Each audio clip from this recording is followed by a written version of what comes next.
Hello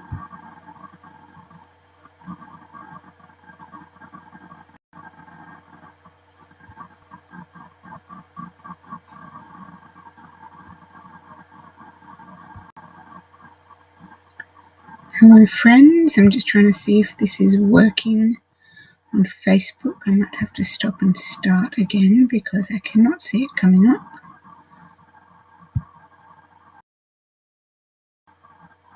Let's have a look. Technical difficulties this morning, honestly. Okay, here we go. We are on. Awesome. Okay. Whew. Okay, here we go. So, this morning I just want to keep it simple, and what I want to talk about is faith and being sure of your faith. So the verse I've got is Hebrews 11, verse 1. Faith is being certain of what you hope, sure of what you hope for, and certain of what you do not see. Now, why am I using this one? Because I just feel that you guys need a bit of encouragement. And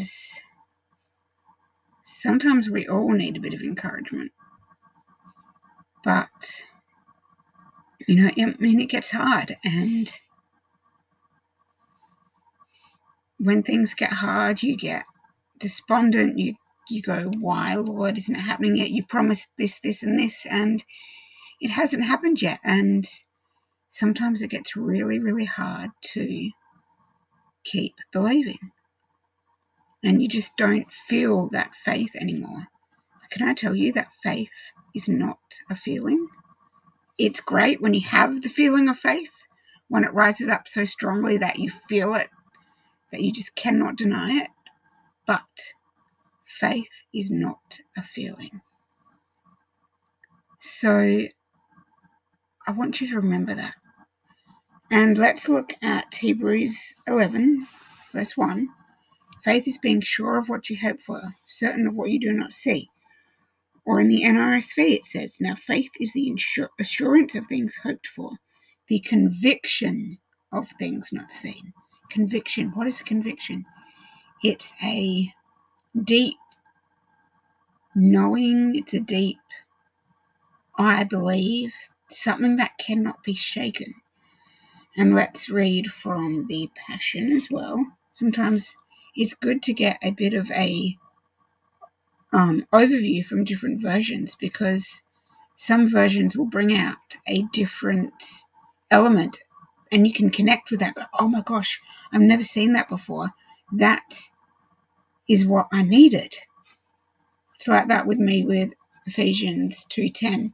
I always struggled with that verse until I read it in NRSV and it just came alive. So, in the Passion, it says, now faith brings our hopes into reality and becomes the foundation needed to acquire the things we long for. It is all the evidence required to prove what is still unseen.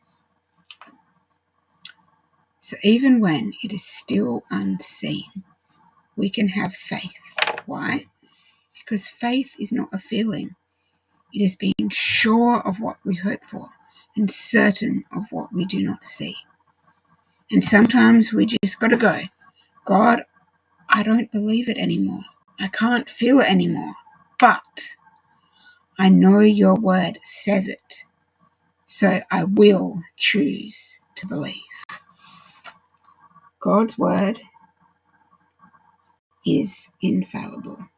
Sometimes our interpretations are wrong. Sometimes translations get a bit out there. But God's word is infallible. It will come to pass, and it never, ever changes. So when all this stuff's going on in the world and we can't be sure of anything, we can be sure of God, and we can be certain of his promises, even when we do not see them. So I'm going to leave you with that today. That is all. And I encourage you guys, even if you cannot see it, it's okay. because if God said it, it will come to pass. So please, if you are feeling in a hopeless situation, I pray that hope will be restored to you today, that you will feel the faith rising up in you, that even in your unbelief, God will help you believe. Just like one of those miracles in the Bible, I can't remember the reference, but the guy said, Lord, I believe, help my unbelief. All we need is the faith of a mustard seed. Tiny, tiny, tiny, guys. And faith is not a feeling, so keep believing, guys. God will come through. He who has promised is faithful. Give me a comment. Give me a message if you guys are struggling. Maybe a message because I'm off Facebook this week for the rest of Passover. But please reach out if you're struggling. Life is not meant to do this alone. Faith is not a feeling. It's knowing God is in control. And in His timing, He will pull it all together in a way that'll be far more than you could have ever hoped or imagined. So bless you guys. I love you. Hope you had a great Easter. Have a great Passover. Hug some out. Happy holidays. And I will see you next week.